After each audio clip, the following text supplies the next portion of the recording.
Hello students, I welcome you all to my YouTube channel M Ahmad Story Circle।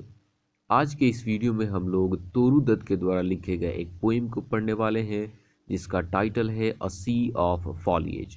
तो सबसे पहले इस title को हम लोग समझ लेते हैं।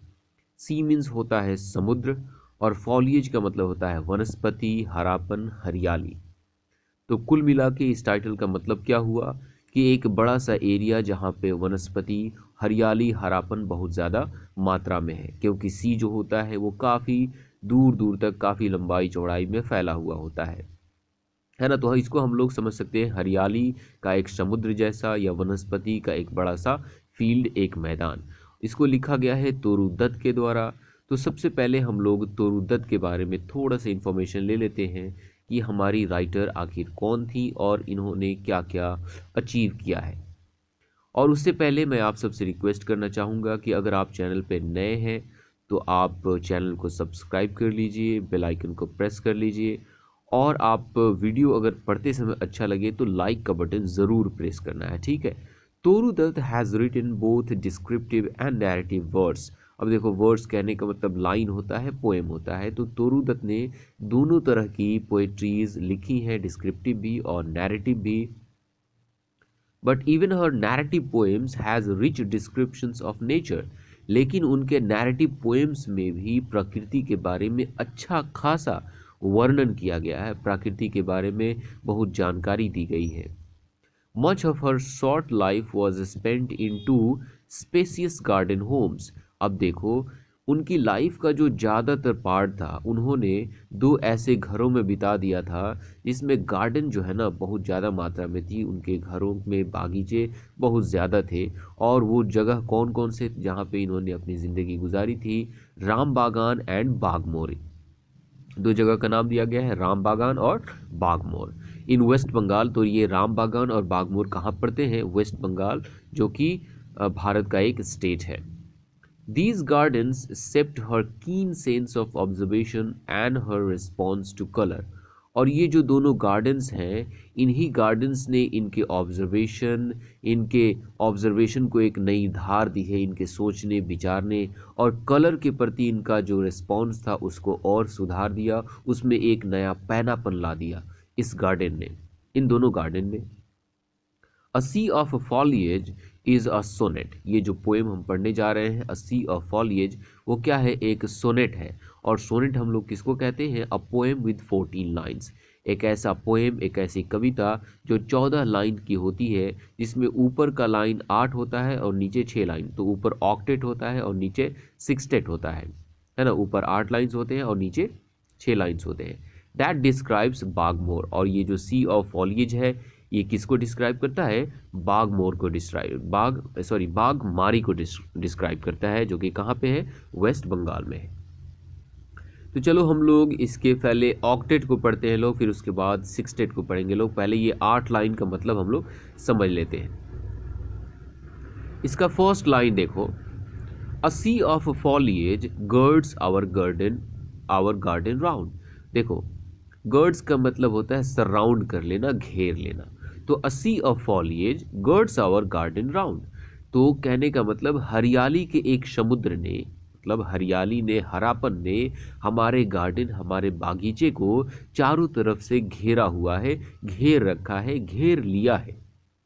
मतलब इनके गार्डन में चारों तरफ जहाँ पे देखो हरियाली फैली हुई है।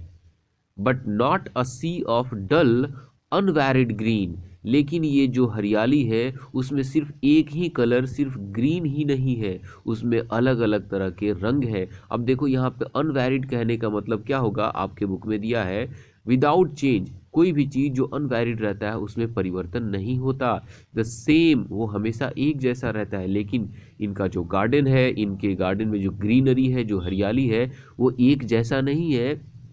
अगर कोई भी चीज़ सिर्फ एक जैसा ही होता है वो थोड़ा सा डल लगता है। क्या लगता है? थोड़ा सा डल, थोड़ा सा उदास लगता है। लेकिन इनकी जो गार्डन में जो ग्रीनरी है, जो हरियाली है, उसमें अलग अलग तरह के कलर्स हैं, है ना।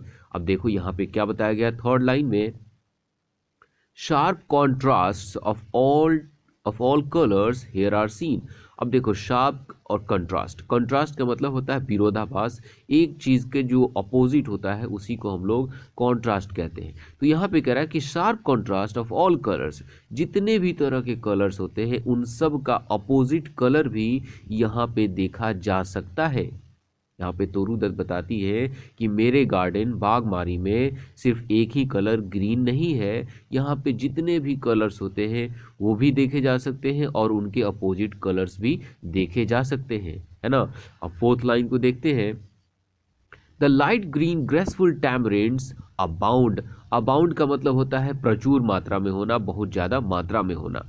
अब जो टैमरिंड्स होते हैं, जो इमली होते हैं, उनका जो कलर होता है वो लाइट ग्रीन होता है, वो पूरा ग्रीन नहीं होता, वो हल्का सा ग्रीन होता है। और ये जो टैमरिंड्स होते हैं वो काफ़ी ग्रेसफुल, काफ़ी शानदार होते हैं। टैमरिंड के नाम सुन के ही कितने लोगों के मुंह में पानी आ जाते हैं ना, खास करके गर्ल्स के साथ ये बहुत ज़्यादा होता है। गर्ल्स को जो टैमरिंड्स, जो इमली होते हैं वो काफ़ी पसंद होते हैं।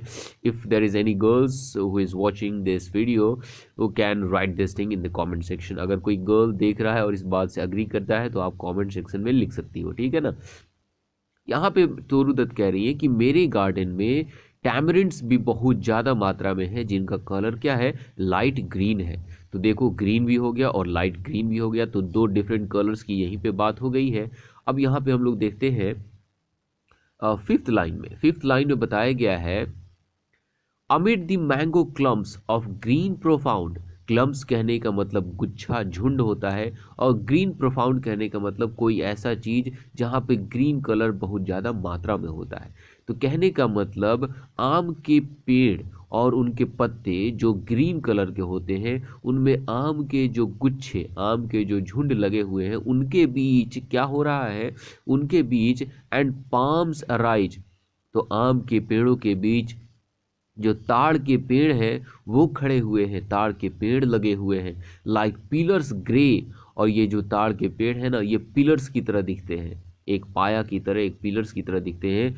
और इनका कलर क्या है, इनका कलर ग्रे है। आपने ताड़ के पेड़ को देखा होगा, इनका कलर ग्रे कलर का होता है। बिटवीन कहने का मतलब आम के पेड़ों के बीच क्या है, ये ताड़ के पेड़ खड़े हुए हैं। एंड ओवर, देखो ओ एपिस्ट्रॉफी और ई आर दिया गया है, इसको हम लोग ओवर पढ़ेंगे लोग। And over the quiet pools the seemuls lean. अब देखो सीमल्स कहने का मतलब क्या होता है, आपने सेमल का पेड़ देखा होगा जिसपे रेड कलर के फूल लगते हैं और जब वो फूल झड़ जाते हैं तो उसमें कॉटन उगता है, जिसको हम लोग रुई कहते हैं, है ना। हमारे यहाँ बिहार में इसको सेमर का पेड़ कहा जाता है, जिसकी लकड़ी को प्लाई भी कहा जाता है, प्लाईवुड कहा जाता है ना। तो यहाँ पे बताया गया है, और यहाँ पे पूल्स का मतलब होगा झरना, नदी, तालाब, ठीक है। तो यहाँ पे तोरू दत्त कहती हैं कि ये जो झरने, ये जो नदी, ये जो तालाब जो कि बिल्कुल क्वाइट है, बिल्कुल शांत है, इनके ऊपर सेमल का पेड़ जो है ना लदा हुआ है, इनके ऊपर सेमल का पेड़ झुका हुआ है। लीन मीन्स होता है झुका हुआ होना, और ये झुका इसलिए है red red and startling like a trumpet sound, क्योंकि इस पे रेड रेड कलर के क्या लगे हुए हैं, फूल लगे हुए हैं। और ऐसा प्रतीत होता है कि इनसे ट्रम्पेट का साउंड क्रिएट हो रहा है, इससे ट्रम्पेट का साउंड निकल रहा है। अब ट्रम्पेट एक तरह का म्यूजिकल इंस्ट्रूमेंट होता है जिसको आपने देखा होगा अक्सर बैंड वाले बजाया करते हैं किसी की शादी, किसी की बारात में। हमने ऑक्टेट को समझ लिया, अब हम लोग आ जाते हैं सिक्सटेट पे। But nothing can be lovelier than the ranges of bamboos to the eastward. अब यहाँ पे तोरू दत्त कहती हैं लेकिन ईस्टवर्ड, पूरब की तरफ जो बांस के पेड़ हैं, बैम्बू मीन्स होता है बांस का पेड़, तो बांस के जो पेड़ है, बांस के जो वृक्ष है जो ईस्ट डायरेक्शन में है, उनसे प्यारा, उनसे खूबसूरत, उनसे ज़्यादा लवलियर कुछ भी नहीं हो सकता। ये सबसे ज़्यादा खूबसूरत दिखाई देते हैं कब, when the moon looks through their gaps, कि जब चांद की रोशनी इन बांस के पेड़ों के बीच जो भी गैप्स होते हैं उनसे झांकती है, उनसे देखती है, तो ये क्या होता है, ये जो दृश्य होता है काफ़ी खूबसूरत होता है। और इससे क्या होता है, जब रात को चांद की जो रोशनी इन बांस के वृक्षों के बीच से गुजरती है, and the white lotus changes into a cup of silver, तो जो वाइट कलर का जो लोटस होता है, जो कमल का फूल होता है, वो चांदी के कप जैसे, चांदी के कटोरे जैसे चमकने लगता है,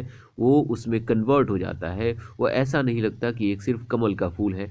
आप यहाँ पे पिक्चर में देख सकते हो, यहाँ पे ये कमल का फूल दिखाया गया है। क्या दिखाया गया है? कमल का फूल। इसको मून लाइट में दिखाया गया है, तो ये चांदी की तरह चमकता हुआ दिख रहा है। और कमल के फूल अक्सर आपको तालाबों में और कीचड़ में देखने को मिल जाएंगे। तो यहाँ पे ऑक्टेट सिक्सटेट के फर्स्ट और सेकंड और थर्ड लाइन में ये कहती हैं कि इन बांस के वृक्षों से ज़्यादा प्यारा कुछ भी नहीं हो सकता, जो कि पूरब की दिशा में है। और जब चांद की रोशनी इनके बीच से झांकती है तो क्या होता है, जो कमल के फूल होते हैं वो चांदी के कप जैसे चमकने लगते हैं। One might soon drunken with beauty then, or gaze and gaze on a primeval Eden in amaze। अब यहाँ पे ध्यान से हम लोग देखते हैं, वन कहने का मतलब कोई भी इंसान यहाँ पे रेफर किया गया, इंसान को बताया गया है कि कोई भी इंसान अगर इस खूबसूरती को देख ले, इस सुंदरता को देख ले, तो वो ऐसे बेहोश हो जाता है। सून का मतलब होता है बेहोश हो जाना। तो वो ऐसे बेहोश हो जाता है जैसे कि मानो उसने शराब पी रखी है, और वो उस खूबसूरती को बस गेज और गेज करते जाता है, उसको निहारते जाता है, उसको देखते रहता है। On a primeval Eden in amaze. अब देखो, प्राइमेवल ईडन कहने का मतलब क्या हुआ कि एक ऐसा गार्डन, एक ऐसा बागीचा जिसको बाइबल के अकॉर्डिंग माना जाता है। यहाँ पे जो फर्स्ट ह्यूमन बीइंग्स थे, एडम और ईव यहाँ पे रहते थे, जिनको दुनिया में सबसे पहले उतारा गया था, वो उस गार्डन की खूबसूरती जैसा लगता है। यहाँ पे तोरूदत्त अपनी गार्डन को यहाँ पे प्राइमेवल ईडन के गार्डन से क्या कर रही हैं, कंपेयर कर रही हैं। और यहाँ पे कह रही हैं इन अमेज। वो इंसान जब इस खूबसूरती को देखता है तो वो काफ़ी हैरान हो जाता है, काफ़ी सरप्राइज्ड हो जाता है, वो काफ़ी आश्चर्य में चला जाता है कि कोई भी चीज़ इतनी खूबसूरत कैसे हो सकती है। तो यहाँ पे हमने अपनी पोइट्री को कंप्लीट कर लिया है। पोइट्री का एक्सप्लेनेशन कैसा लगा आप कमेंट करके ज़रूर बताएंगे। वीडियो अच्छा लगा होगा तो लाइक करेंगे, चैनल को सब्सक्राइब करेंगे, और इस वीडियो को अपने फ्रेंड्स के साथ, अपने क्लासमेट्स के साथ शेयर करना है। तब तक के लिए बाय बाय, मिलते हैं एक नए चैप्टर के साथ।